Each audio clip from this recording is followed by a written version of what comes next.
We will recall that a few days after the earthquake and tsunami that hit Japan, a hoax text message spread like a virus and created a lot of anxiety regarding possible radiation from the nuclear leak in Fukushima Daiichi power plant.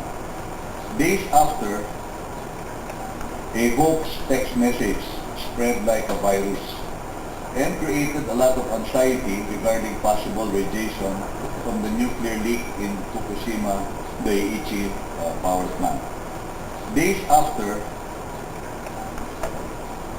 the President was nearing the end of his state visit to Singapore, the government issued a tsunami evacuation alert in the aftermath of the 8.9 magnitude earthquake in Japan. In October 2010, Pag-asa correctly predicted the coming of Super Typhoon 1, which greatly minimized the number of casualties. We still remember vividly the widespread damage and loss of lives brought about by typhoons Ondoy and Pepeng in September and October 2009, which caught many citizens unprepared.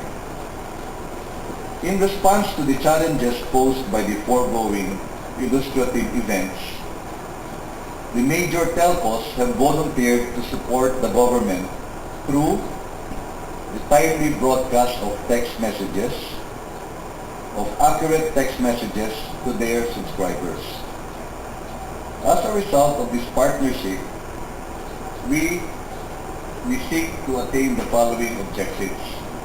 First, to avoid panic, lessen anxiety, and build confidence among our people so that we can provide them guidance on necessary actions that our citizens should take to safeguard lives and properties. Now I would like to walk you through the process on how the government and the major telcos will respond during emergencies and calamities. In cases of calamities, natural or man-made emergencies and other similar situations, our citizens or the general public can call on NDRRMC. NDRRMC will then transmit the information to concerned offices, bureaus, or agencies such as Pag-asa, PBOX, PNRI, MMDA, PNP, the LGUs and the local police for local emergencies, and other offices, agencies, and bureaus concerned. There are about 44 agencies in the NDRRMC National Council, among which are PCOO and PIA, and of course the National Telecommunications Commission.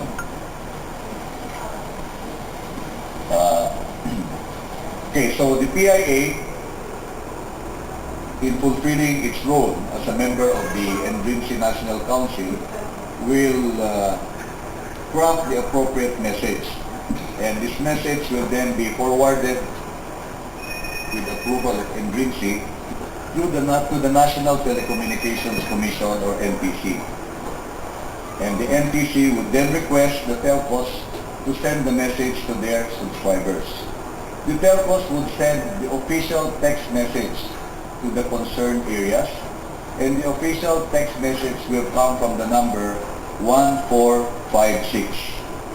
Please take note, the 1456. So if it is not from 1456, then it is not an official government advisory. If you will recall the incident regarding the hoax text message, there were text messages that were being irresponsibly spread from so many sources.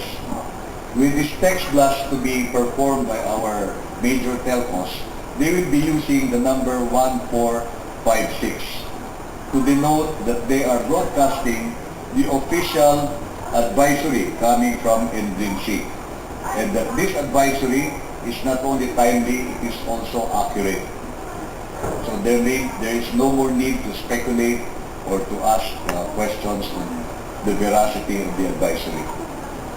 And this is the flow chart that shows you the same. We have two situations actually. The first is citizen initiated, as in there is an observance of an irregularity or a potential calamity in a particular area, and citizens may report directly to NDRRMC using the hotlines indicated there.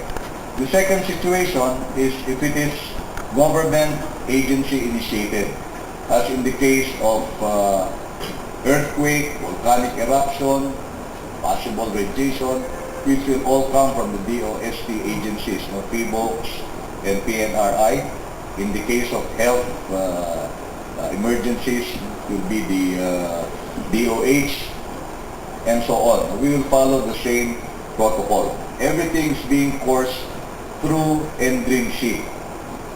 And NDRRMC will now be more effectively assisted in dissemination because we are able to send through the telcos, the official government advisory and the official text message, which will be known because it emanates from the number 1456. So that is the essence of our partnership. We will have time later on for clarificatory questions. But before we go into the Q&A, I would like to invite our friends from Digitel-Sun, Globe, and PLDT-Smart to give their own statements. Thank you. Bill? Thank you, Secretary. In behalf of Digitel-Sun, we are indeed pleased to be a part of this public-private partnership. We believe that, as we have shown in the past, government and private sector working together should be able to provide much needed public service to the general populace. And in the case of the present commitment that we have given, we would be able to more or less ensure that timely and accurate information is disseminated to our fellow Filipinos in times of emergency and other calamity situation. This will institute calm and instill confidence in our people that government is on top of the situation and that irresponsible hoaxes and other prank texts will no longer be given credence as soon as we implement the 1456 centralized broadcast messages. We are indeed privileged to be a part of this, and we would like to congratulate the Office of the Secretary for this very worthwhile endeavor. Thank you. Yoli? Thank you, Mr. Secretary. On behalf of Globe, we'd like to say that Globe fully supports this initiative, and we believe that it's very timely and relevant, especially during these times of climate change. We also believe that at these times of disaster, this is a clear indication that the public has a partner in the government and in Globe in giving out clear and accurate messages. So we'd like once again to congratulate the government for this initiative. Mon? Thank you very much, Mr. Secretary. On behalf of PLDT-Smart, I'd just like to express our appreciation and thanks to the concerned government agencies for giving us an opportunity to participate in this activity, a very, very worthwhile project. Just to step back a bit, our obligation or responsibility in situations of disasters and calamities, our first obligation as a telco is to make sure that our services and our network keeps running. And as you've known from past experience, that can really be a challenge. But you can be assured that on the part of PLDT and Smart, and I'm sure our other partners in the industry are also fully committed to making sure that our services and networks are running properly. We do have we have an existing disaster recovery and disaster management plan for the network services. But as a result of these recent events, particularly the earthquakes in Japan, we are reviewing all of our existing disaster preparedness plans to make sure that we take into account the lessons that are learned from the recent experiences, particularly in Japan. We are, after all, an earthquake-prone country ourselves. So we are now in the process of reviewing our existing plans for the objective of upgrading and improving them in the light of these new experiences. Having said that, we think that this particular program is going to be very useful especially if it is used in conjunction with other means of communication.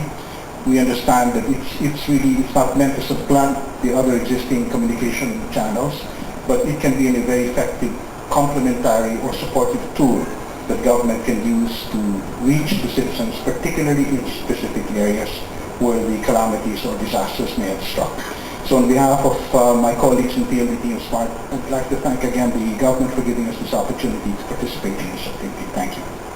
Okay, and from the government, may I request from the NDRRMC, General Ramos, for brief remarks. Well, gusto ko lang magpasalamat dito sa partners natin, yung sa Globe, Smart, Digitel, through the initiative of Secretary Coloma. Nandito rin yung ating NTC Commissioner at saka yung Philippine Information Agency. Dati kasi meron kaming existing, I call this redundancy of information. Lahat ng government agencies na nandito nakita nyo sa chart ko nito ay kasama ko dito sa information. The accuracy of the information is very important. Now with the partnership with the three companies, yung telcos, lalong mapabilis ang information na to in minutes. Before this, I have that unconventional way of informing our people through the uniformed services of the armed forces, the Philippine National Police, Coast Guard, etc. I can call immediately, in minutes, the infantry battalions in the area because almost all, barangays in the Philippines, meron tayong infantry battalion ng army. Lahat ng munisipyo may police. Maibigay ko yung information sa kanila in minutes. Ngayon, at meron na tayong sa telcos, yung Globe, Smart at saka yung mas mapabilis na ngayon. So that our own people should get the information right from the authorities. Kagaya na nangyari dito sa Japan at saka yung bagyo ng Juan, there are text messages bothering me. So all of them are calling me just for the accuracy of that information. Example of this, doon sa San Roque Dam, somebody text for the people there in Pangasinan that in 3 hours time magbukas ng gate yung San Roque Dam and it will inundate all the municipalities there around Agno River. There is no such thing because hindi pa nga napuno yung dam. And I have that direct information because we have the monitoring system already that is already in place, inaugurated by His Excellency President Aquino doon sa Tumana ng Rosales. Direct yung monitoring doon sa NDRRMC. So may advice ko lang sa ating mga kababayan, the information should come from proper agencies of government, particularly the NDRRMC. Maraming salamat sa aking mga kalyado dito at saka yung partners ko sa dissemination of information. Maraming salamat.